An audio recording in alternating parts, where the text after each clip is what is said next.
शुक्रिया चेयरमैन साहब, आपने मुझे बोलने का मौका दिया। मैं आपकी बसाकत से अपने कठुआ कंस्टिट्यूंसी के लोगों का भी शुक्रिया अदा करना चाहता हूं, जिनकी वजह से मैं इस पवित्र हाउस में आज शामिल खड़ा हुआ आपके सामने बात करने के लिए। तो सर, आज बड़े महत्वपूर्ण department health, school education, higher education और सोशल वेलफेयर की ग्रांट्स पे बात करने की हो रही है। तो उसमें हेल्थ से कहना चाहूँगा कि सर, हमारा मेडिकल कॉलेज कठुआ मोदी साहब ने वहाँ दिया, वो 500 बेडेड हॉस्पिटल है, लेकिन उसमें अभी तक ना ही कार्डियोलॉजिस्ट की अवेलेबल है, ना ही नेफ्रोलॉजिस्ट अवेलेबल है, ना ही गैस्ट्रो का कोई है, ना ही कोई प्लास्टिक सर्जन है। और मेडिकल ऑफिसर की 22 पोस्टों के अगेंस्ट सिर्फ 2 मेडिकल ऑफिसर काम कर रहे हैं। तो मैं आपसे रिक्वेस्ट करना चाहूँगा कि ये वहाँ जो मैन पावर की कमी है, चाहे पैरामेडिक्स की है, डॉक्टर्स की है, वो पूरी की जाए ताकि मेडिकल कॉलेज सही मायने में फंक्शन हो पाए। उसके साथ साथ हमारा सर सब डिस्ट्रिक्ट हॉस्पिटल नगरी है, वहाँ भी डॉक्टरों की कमी है, ना वहाँ पेडियाट्रिशियन है, ना ऑर्थोपेडिशियन है, ना गायनोकोलॉजिस्ट है, ना सर्जरी का है, सिर्फ एक मेडिकल फिजिशियन है जो कि सारा हॉस्पिटल चला रहा है। तो इस तरीके का हम हेल्थ केयर चलाएंगे तो मुझे लगता है कि हम लोगों के साथ बेइंसाफी होगी। उसके साथ साथ लखनपुर का एक प्राइमरी हेल्थ सेंटर पिछले 30 साल से चल रहा है, और जो कोविड में जैसे हमारे रियासत के बाहर से लोग आते थे, हमारे लोग आते थे, तो लखनपुर एक एपी सेंटर था जहाँ की सभी को चेकिंग होती थी, वहाँ से चेक करके सारे लोग आते थे, और वही प्राइमरी हेल्थ सेंटर जिसने वहाँ सारी सर्विसेज दी। तो मेरी आपसे गुजारिश है कि वहाँ उसको एक सब डिस्ट्रिक्ट हॉस्पिटल का दर्जा दिया, क्योंकि लखनपुर हमारा प्रवेश द्वार है और वहाँ से ही सारा हमारा जो बाहर से लोग आते हैं उनकी स्क्रीनिंग हो पाएगी। इसके साथ साथ हमारा कठुआ टाउन में महात्मा गांधी हॉस्पिटल है। चेयरमैन सर, हमारा कठुआ में महात्मा गांधी हॉस्पिटल है, उसकी 18 पोस्टें सेक्शनड है मेडिकल ऑफिसर की, और उसके अगेंस्ट सिर्फ 17 पोस्टें खाली हैं। एक मेडिकल ऑफिसर पूरा हॉस्पिटल चला रहा है। आप अंदाजा लगाएं कि क्या मेडिकेयर की वहाँ सहूलतें हम दे पा रहे होंगे। उसके साथ साथ मैं सोशल वेलफेयर पे कहना चाहूँगा कि सोशल वेलफेयर हमारा जो कठुआ है, कठुआ हमारा नशे की गिरफ्त में है, और जितना नशा सारा आ रहा है पंजाब से वो लखनपुर और कठुआ से होके आ रहा है।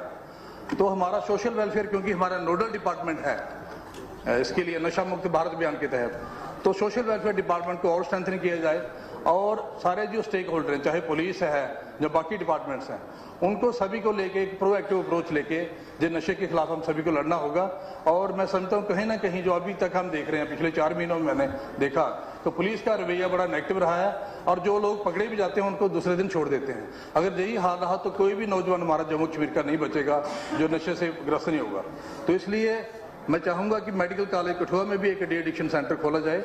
और जो नशा मुक्त भारत अभियान है उसको और ज़्यादा एक्टिवेट किया जाए। उसके साथ साथ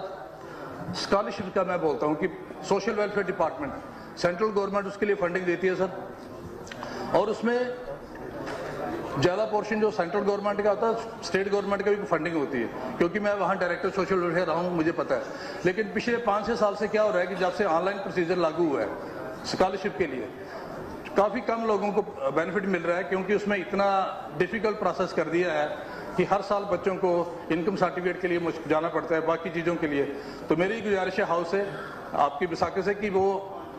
जो इनके स्कूलों में, बच्चों के स्कूलों में वो कैंप लगाए जाएं, ताकि उनके जितने भी सर्टिफिकेट्स हैं SC के, ST के, वो स्कूलों में बने, ताकि बच्चों को वो एक टाइम भी उनका वेस्ट ना हो और वो अपना स्कॉलरशिप की फैसिलिटी अवेल कर सकें। उसके साथ साथ सर, रिजर्वेशन में प्रमोशन पे डॉक्टर मनियाल जी ने बात की, मैं भी उसकी बात की तायद करता हूँ कि रिजर्वेशन में प्रमोशन पहले था, लेकिन बाद में लिटिगेशन की वजह से वो रोक दिया गया। अभी सुप्रीम कोर्ट और हाई कोर्ट ने भी वो डायरेक्शन दी है कि रिजर्वेशन में प्रमोशन लागू की जाए। तो मेरी आपसे गुजारिश है कि रिजर्वेशन में प्रमोशन, काफ़ी लोग जो हमारे SC ST हैं, हम बोलते तो हैं कि हम SC के लिए हम काम करेंगे, पिछमानदा लोगों के लिए काम करेंगे, लेकिन प्रैक्टिकली क्या हो रहा है कि उनको आज तक रिजर्वेशन नहीं मिली प्रमोशन में, सभी लोग तड़फ रहे हैं। उसके साथ साथ जो मैं चाहूँगा कि जो हॉन्डेरियम है आंगनवाड़ी वर्कर्स का, आंगनवाड़ी हेल्पर्स का, वो बढ़ाया जाए, क्योंकि जितनी भी फ्लैगशिप स्कीम्स है गवर्नमेंट ऑफ इंडिया की और स्टेट गवर्नमेंट की, वो आंगनवाड़ी वर्कर्स और आंगनवाड़ी हेल्पर चलाते हैं, और कोई भी काम हो उनको वो कहते हैं कि करो, लेकिन जब उनको हम एम्पावर ही नहीं करेंगे फाइनेंशियली तो कैसे हो पाएगा, ये भी करने की ज़रूरत है। उसके साथ साथ सर, मैं स्कूल एजुकेशन पे आऊँगा, उसमें सर 2 मिनट लूँगा क्योंकि पहली बार बोल रहा हूँ।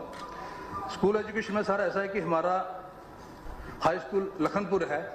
वो सदियों से हाई स्कूल है, लेकिन उसमें 500 बच्चा पढ़ता है, लेकिन कोई वो आसपास हाई सेकेंडरी स्कूल नहीं है। मेरी गुजारिश है कि वहाँ लखनपुर हाई सेकेंडरी स्कूल बने। सर इसमें जो इंटर डिस्ट्रिक्ट जो हमारे बच्चे 8-8, 9-9 साल से कश्मीर में हैं, उनके लिए वो ट्रांसफर पॉलिसी मुनक्किद की जाए। और जो लेक्चरर हमारे कठुआ से, जम्मू से, सांबा से, कोई किश्तवाड़ लगाया है, कोई रामबन लगाया है, उनके लिए एक अच्छी ट्रांसफर पॉलिसी हो कि 4-5 साल के बाद वो अपने डिस्ट्रिक्ट में आए।